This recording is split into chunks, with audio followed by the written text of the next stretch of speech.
Alors, désolé, l'intervenant juste avant, c'était un petit peu long, mais je trouvais que c'était nécessaire de remettre un peu en perspective tout ce qu'on entend, etc., et savoir ce qui est, en gros, ce qui est du lard et du cochon, et puis de quoi en attendre.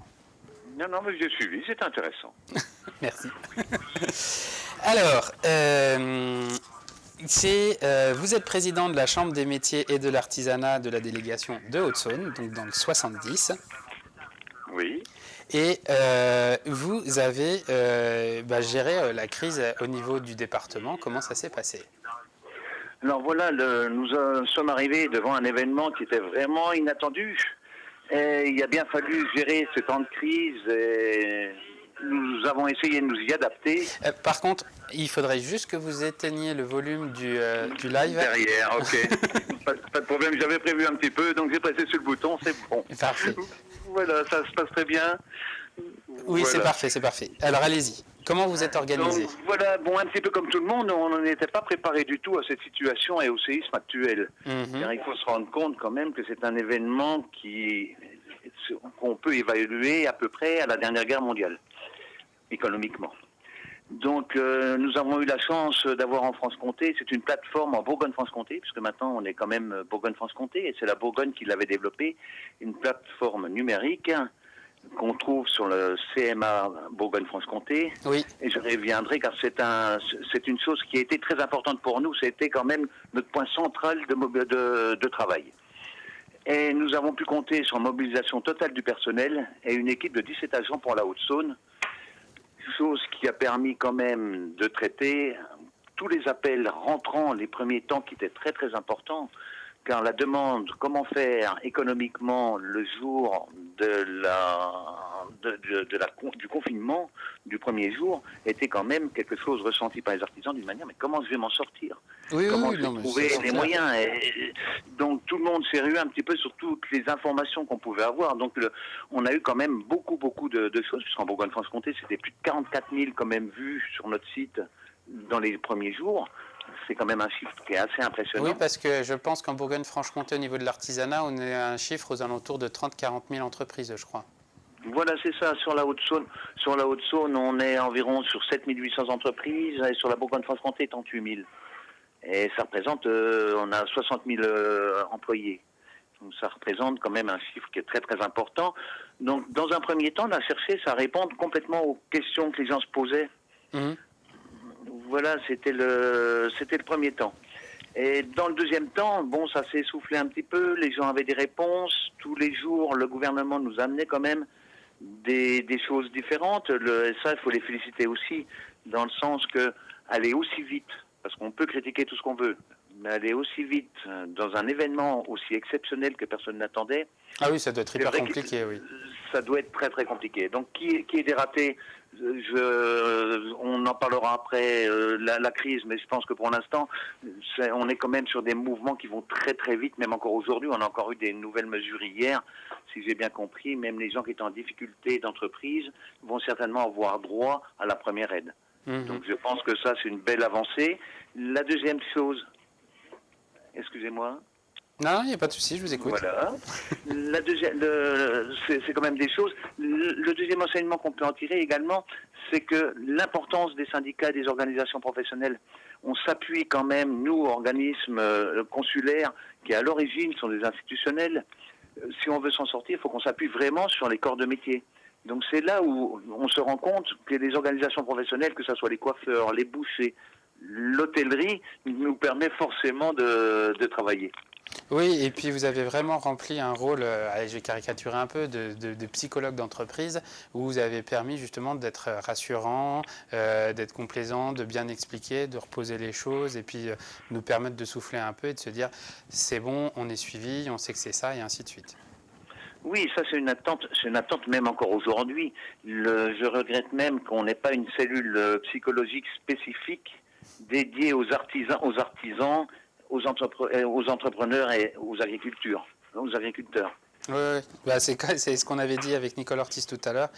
L'angoisse du dirigeant, elle est à digérer soi-même.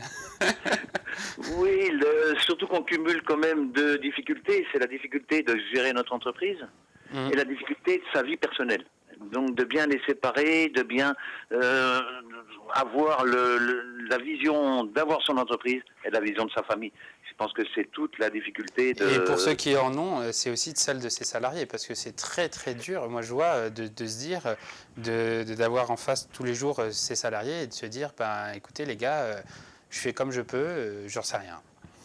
Et on n'a pas de vision. Et actuellement, c'est vrai que tant qu'on n'aura pas fait le déconfinement, qu'on sera confiné, on n'a pas de vision puisque les chiffres vont s'additionner et on a des problématiques différentes à chaque métier. Alors, en parlant de chaque métier, vous, j'ai vu que vous en avez un qui était assez original, c'était celui d'armurier. Alors, j'avais une question toute simple, toute bête. Est-ce qu'il y a eu une pénurie d'armes au moment du confinement, comme aux États-Unis, comme on a pu voir avec nos rouleaux de papier toilette? Non, malheureusement. Donc moi, on était un métier où on était confiné. Il y a toujours ce fantasme de l'armement. D'ailleurs, je vois pas pourquoi j'aurais besoin de m'armer ou de me défendre en moment de crise économique. Mais les États-Unis sont très particulières parce que chaque élection, ils s'arment, chaque événement, ils achètent des armes. On se demande où elles sont. Non, mais c'est pour aller voir son banquier. C'est peut-être plus facile. Vous avez déjà essayé? Non, pas encore. Voilà. Bon, moi je vais rester gentil alors. Oui, il faut. J'ai quelques arguments. Et sinon, au point de vue de la Chambre des métiers, votre métier premier, ça reste quand même un organisme de formation. Comment vous continuez, comment vous assurez la continuité pédagogique et comment vous développez les formations pour pouvoir préparer l'après? Alors là, c'est vrai que j'ai en Haute-Saône la gestion d'un CFA, comme la délégation du Jura, et c'était quand même un travail complémentaire. Et j'en profite pour féliciter le chef d'orchestre, parce que le chef d'orchestre, c'est le directeur. Nous, on peut donner des orientations politiques, mais la vraie, c'est le directeur qui mobilise tous les enseignants et les agents qui ont suivi vraiment d'une manière volontaire et ils ont permis une vraie continuité pédagogique de formation. Ça nous a permis aussi de développer des formations à distance, de se rendre compte, parce qu'on n'était pas préparé à ce genre de choses, mais la réactivité des enseignants a permis de créer déjà des supports pour différents métiers. Alors, il a fallu qu'on gère aussi la problématique des maîtres d'apprentissage. Quoi faire des apprentis? Même encore hier, j'étais sur la discussion des apprentis du bâtiment qui ne pouvaient pas aller sur les chantiers ou dans les ateliers. Alors, c'était vrai pour les mineurs, pas pour les majeurs. Alors, j'ai regardé un petit peu les chiffres. On a, dans l'apprentissage en Franche-Comté, on a à peu près 50% de majeurs, 50% de personnes qui ne sont pas qui sont mineurs. Donc, mais ça nous a permis de réinventer un petit peu la formation qui sera peut-être différente à la rentrée parce qu'on ne sait pas encore comment on va pouvoir faire. On nous a annoncé le 11 mai de reprendre un petit peu, mais comment on va gérer le problème de l'alimentation, des cantines, comment on va gérer le mouvement d'élèves, parce qu'on va prendre le CFA du Jura, c'est 800 élèves, la Haute-Saône, c'est 600. Oui, déjà, un truc tout con, comment on met des élèves dans un bus? Oui, ben l'apprentissage, on a un petit peu moins ce problème, mais on a l'internat.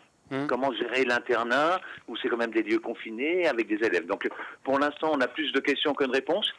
Donc, on a quand même 4 semaines pour se retourner dessus. On va y travailler, et ça devrait venir. Mais on travaille déjà sur l'après, sur la formation à distance. Oh ben vous savez, en 10 jours, on peut construire un hôpital maintenant. Donc, en 4 semaines, vous avez bien construit un internat. Hein. Oui, mais bon, on a des maisons construites avec des imprimantes 3D en Chine, donc on peut peut-être trouver d'autres solutions quand même. Voilà, sinon pour l'instant, on gère l'entretien courant des locaux. On se pose quand même des questions sur le travail qui mérite de la présence et des gestes techniques. Et ça, pour nous, ça va être le plus dur. Et sinon, donc j'ai tapé un peu ce matin avec le comptable sur les aides d'État, etc. Mais vous êtes en permanence en lien avec la préfecture du département. Comment ça se passe le dialogue avec eux? Alors, il est vrai que tous les vendredis, on est en contact en audioconférence avec Madame la préfète et tous les acteurs économiques, c'est-à-dire le président du département, les présidents de Comcom, les maires des grandes communes. Et on essaie d'articuler un petit peu les besoins, les aides de toutes les entreprises qui en ont besoin. Donc vous avez la CCI, la Chambre d'agriculture, donc tout le monde est là, tout le monde économique est présent et on discute ouvertement de tous les problèmes qu'on rencontre. Est-ce que c'est très protocolaire comme on a pu le voir hier? Non, pas du tout. Alors là par contre non, on a quelque chose de très libre où la parole est donnée très très facilement et où chacun peut s'exprimer pour amener des idées sans aucun protocole vraiment particulier. Et est-ce que vous avez des initiatives ou des choses que vous commencez à mettre en place ou des choses qui sont sorties de ces réunions qui sont intéressantes? Alors, avec les cellules préfectorales, oui, on a quand même la grosse problématique était le bâtiment et la reprise des chantiers. C'est quand même des choses qui sont importantes, même si c'est très compliqué, puisque on a le problème des gens qui veulent accueillir le public. On a des gros chantiers où on a bien levé la difficulté de l'hôtellerie, mais pas de la restauration. Donc, manger un sandwich pendant une journée ou deux, ça va. Manger que des sandwichs pendant un mois, je ne pense pas que les salariés vont l'accepter. Voilà. Mais j'ai envie de dire, madame est à la maison, donc elle va cuisiner. Hein. Mais bon, je crois qu'il ne faut pas attendre tout non plus des acteurs publics. Je pense qu'il y a des initiatives privées. On en a cautionné une concernant les commerçants. Ça s'appelle besoin de trésorerie. C'est quelque chose qu'on a trouvé assez original. On l'a cautionné. C'est pas nous qui l'avons mis en place, mais ça fait rien. On commercialise des bons d'achat. Ah, donc ça, c'est l'initiative qu'on a parlé, donc qui vient de Bretagne, c'est ça? Voilà, c'est ça. On en a une autre, cette fois-ci, qui est purement sur la plateforme de la Chambre des métiers, qui est d'annoncer comme quoi on est ouvert, avec une géolocalisation d'entreprise. Ça, c'est des choses qui sont importantes. On est là en disant, oui, mais ils sont fermés. Non, il y a des gens qui travaillent. Tout n'est pas fermé complètement. Si vous acceptez que les gens viennent faire des travaux chez vous, si on cherche une entreprise, on tape sur le site de la Chambre des métiers et vous allez trouver des entreprises qui sont ouvertes. Donc ça, c'est ce qu'on est en train de voir à l'écran. Hop. Enfin, voilà. Donc la fameuse carte qu'on avait regardée hier. Et il y avait l'autre question qu'on avait soulevée l'autre jour, c'est est-ce que vous avez une solution par rapport à la responsabilité pénale du chef d'entreprise ou du donneur d'ordre pour en cas de contamination, que ce soit aussi bien du salarié ou du client ou autre, lors de la réalisation par exemple de chantier ou d'activités professionnelles? Alors, les réponses sont quand même très floues pour le chef d'entreprise et dangereuses. Même si on en a une, on doit appliquer le code des travaux, des travaux publics. Mais par contre, on n'est pas tenu au résultat. Mais par contre, il faut qu'on soit capable de prouver, comme qu'on a bien mis en œuvre, tout ce qui est recommandé pour éviter que la maladie se propage. Et est-ce que vous avez édité un guide qui permet de donner aux chefs d'entreprise une liste en disant, écoute, pour que tu puisses prouver, fais cette liste-là et puis c'est ça qu'il faut faire? Oui, là on le trouve pareil vous avez toutes ces informations-là sur le site de la Chambre des métiers. Vous les avez aussi bien pour le bâtiment, le code du bâtiment on le trouve, celui du TP, il a été signé par tous les intervenants du bâtiment. Alors je suis sur votre site, est-ce que vous savez où est-ce qu'il est? Alors vous devez le trouver vous allez sur l'APCMA. Alors, sur la droite, logiquement, je ne le vois pas actuellement. Sur APCMA, sur le CMA France.